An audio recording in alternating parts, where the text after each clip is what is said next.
Bonjour bien-aimé dans le Seigneur Jésus-Christ. Bonjour à toi qui es aujourd'hui la demeure du Dieu très haut, le temple de l'Éternel. Aujourd'hui, nous t'invitons dans notre deuxième numéro, dans la présence de l'Éternel, intitulé à la lumière des psaumes. Nous débutons aujourd'hui avec le psaume numéro 2. Nous lisons au nom du Seigneur Jésus-Christ. Pourquoi ce tumulte parmi les nations, ces vaines pensées parmi les peuples?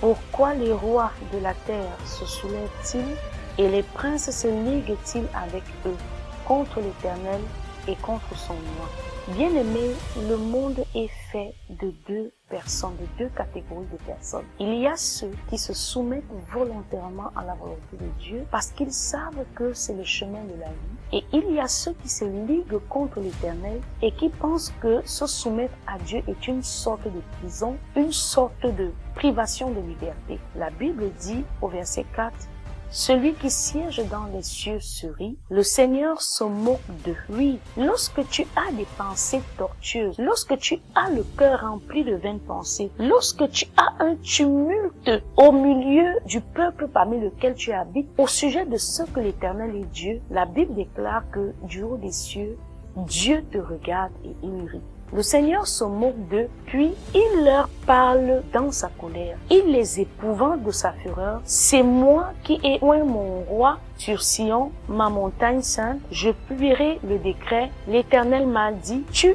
es mon fils. Oui, il y a des gens qui disent que Jésus n'est pas Seigneur. Il y a des gens qui jusqu'aujourd'hui contestent encore la Seigneurie de Dieu et se disent que se donner eux-mêmes comme un sacrifice vivant à l'Éternel, digne et acceptable, c'est une forme de servitude. Mais la Bible déclare qu'effectivement Dieu les regarde du haut des cieux et il rit car c'est lui-même oint Jésus-Christ au-dessus des nations comme son fils bien-aimé. Et il dit, tu es mon fils, je t'ai engendré aujourd'hui, demande-moi et je te donnerai les nations pour héritage, les extrémités de la terre pour possession. Il faut que tu comprennes que tout ce que la terre a, renferme et possède appartient à Jésus-Christ. Et il a le pouvoir sur tout ce qui est à lui. La Bible dit au verset 9, tu les briseras avec une berge de fer, tu les briseras comme le vase d'un potier. Et maintenant, roi, conduisez-vous avec sagesse, juge de la terre, recevez mes instructions. Il faut que tu comprennes que Dieu a un regard sur l'autorité que tu as. Dieu a un regard sur la position sociale que tu as et l'influence que tu as au milieu de ceux qui te sont soumis. La Bible déclare que une telle personne doit se conduire avec sagesse et une telle personne doit juger la terre avec les instructions qu'il reçoit de la part de notre Seigneur Jésus. Servez l'Éternel avec crainte et réjouissez-vous avec tremblement. Baisez le Fils de peur qu'il ne s'irrite et que vous ne périssez dans votre voie. Il est donc important pour un homme qui aspire à une position élevée, à une position de dignité, d'attendre de recevoir de Jésus-Christ des instructions pour qu'il se conduise avec intelligence. Il est important que tu acceptes le Seigneur aujourd'hui dans tes voies, non parce que tu te positionnes sous une servitude, mais parce que toute la terre et ce qu'elle renferme est à lui. Heureux tous ceux qui se confient en lui. En conclusion, nous disons donc que toute personne qui rejette l'Éternel, la Bible déclare que cette façon de penser, ce tumulte au milieu des nations, ces pensées vaines sont des pensées dont l'Éternel se moque.